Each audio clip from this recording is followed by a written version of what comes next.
So I can kind of understand when some people say that self-improvement is boring. I want to just briefly talk about this in this video today, and it might be why you're failing on self-improvement, why you keep relapsing, why you keep going back to the old bad habits, why you can't stay consistent with the new good habits that you want to do. The whole point of self-improvement is we're just trying to take ourselves from our current place in life that we're not happy with, that we're not satisfied with, and just taking us into a better place, better health, better mental health, a better physique, better finances, better relationships, better knowledge, interests, desires, everything. We just want everything to be better than what it is now, but that requires us to have to cut out some of the habits that were making us happy.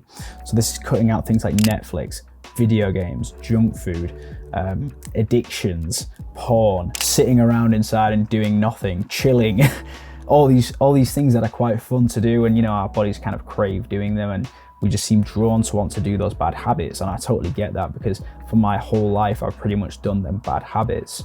It's really important that we cut them bad habits out, and that's all part of self-improvement, so that we can start the new good habits and start pushing ourselves towards the best version of ourselves possible that we want to be. But this can be quite boring, because as I've just mentioned, all those bad habits that we have to cut out are all quite fun. We all enjoy watching Netflix. We all enjoy playing video games, drinking, we enjoy going out partying and drinking. I mean, recently, there was a guy who I used to work with who's left work now, and we went out for a leaving do, for him for work. So we went out for a few drinks, and I haven't drank any alcohol for about 4 months. And that's just because I didn't want to drink anymore. I just stopped drinking, right? Not drinking anymore. And I said to myself, I'm going to save drinking for special occasions. And well, this was quite a special occasion.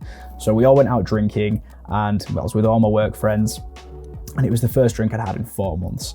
And it was fun. I had a good night, right? Good time, some good conversations, and we had fun. But the next day, I had a bit of a headache, felt a bit slow, and got no work done, and started eating badly again. Didn't go to the gym or anything like that.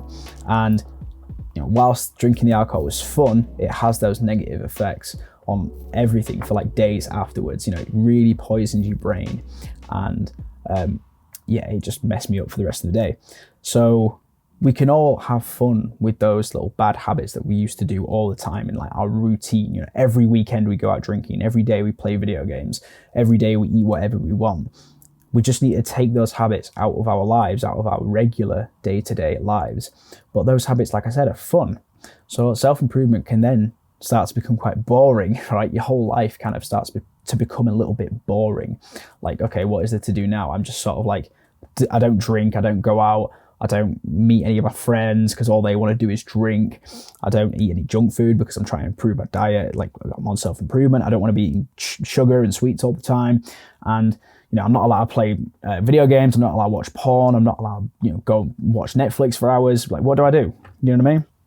So I totally get like a lot of people saying, well, it's kind of boring, isn't it? What, like, there's more to life than this. Yeah, I get that. But what I want to talk to you about is dopamine, and the whole idea of what these bad habits and self-improvement were doing is, well, what were they doing? They were spiking our dopamine, right? Drinking, going out, playing video games, watching Netflix, it's all spiking our dopamine. Our body thinks about it and thinks, oh, that sounds fun, let's go do that. Releases a little bit of dopamine. You go and do the task, you go and watch porn and whatever, and it increases your dopamine, it spikes your dopamine, and you think, oh, this is great. And then afterwards, what happens when dopamine spikes? Well, what the science shows us, and what we've known for a long time now, is that when dopamine spikes, it goes back down just slightly below baseline. So baseline is what your dopamine was being released at as throughout the day, and then you do something fun and enjoyable, and the dopamine goes up. You eat the junk food and dopamine goes up, and then after you've eaten the junk food, the dopamine goes down, and it actually goes down below where it was before. So now you're at a lower level, and that's kind of why after you've played game, like a video game for 3 hours, you kind of finish the game and you kind of feel a bit deflated, a bit like, I've just wasted the whole day doing that. The dopamine hit's gone, that dopamine high is gone, and you kind of just a little bit feeling a bit deflated, right? And this happens to all of us. And just after, like, when you go out drinking, it's really fun at the time, but when the night's over, you feel a bit down, feel a bit deflated.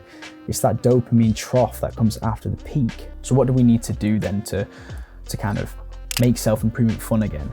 Well, if we just keep going with it, we stay consistent, we keep not doing the bad habits, what do you think is going to happen to our dopamine? That's gone down and down and down, because every time you're doing these these bad habits like drinking and having fun and all this like instant gratification, dopamine's been spiked constantly, right?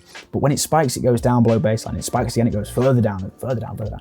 So our dopamine's kind of just like this, wiggling downwards. And now we just, this is how people become depressed, by the way, is they just consume and consume and consume and constantly do instant gratification tasks, constantly chasing dopamine peaks. And they eventually become depressed because their dopamine, they've become so desensitized to dopamine that they don't even receive the spike anymore, and they're just in this pit, right? And that's the people who need self-improvement the most, right? They need a dopamine detox. And so that is the best way to do it. You just need to have a dopamine detox. Get rid of social media, get rid of video games, stop going out drinking, and just do that for a few months. And you will slowly see that dopamine will start to increase again and get back to sort of like the regular healthy levels, right?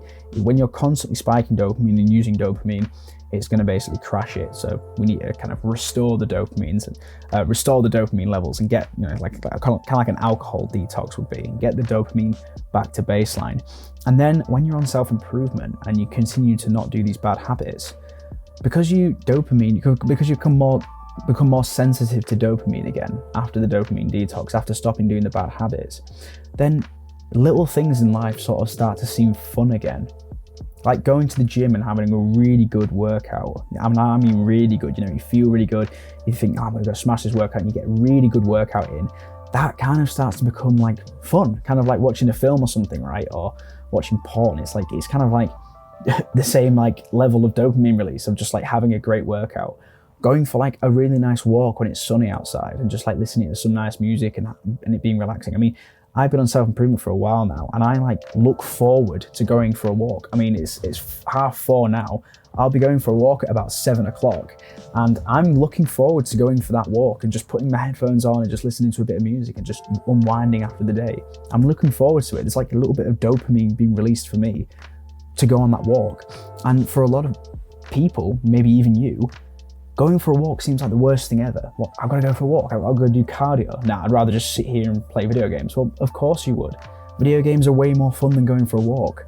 But if you stop playing video games for like 3 months, do you understand that your dopamine would re-level itself, and then going for a walk would seem like as fun as playing video games? It's really hard to explain to people who haven't had a dopamine detox, or even just some like little taste of it, right? Like you still play video games, but you've deleted social media, then you'd have a little bit there. But for people who haven't ever done a full dopamine detox and haven't really gotten to self-improvement, it's really difficult to explain this. But that is, in my opinion and from my experience, the best way to stay consistent with self-improvement is just to get over those first couple months where the dopamine is at its lowest and there's no activities coming in to bring that up higher. Once you get past that phase, the little things in life that you were taking for granted, the sun, going for a walk, going to the gym, having a really great conversation with someone, all these things, like having a little treat of like chocolate when it's someone's birthday or something like that, all these little activities that you take for granted now become really fun, and they become the new source of dopamine. My advice is just keep going with it, get past those first couple months, and you will see that you will start to have fun on self-improvement, trust me. Quick little video from me today. I hope it provided you some value, and remember, just improve yourself by 1% every day and you will get there. See ya.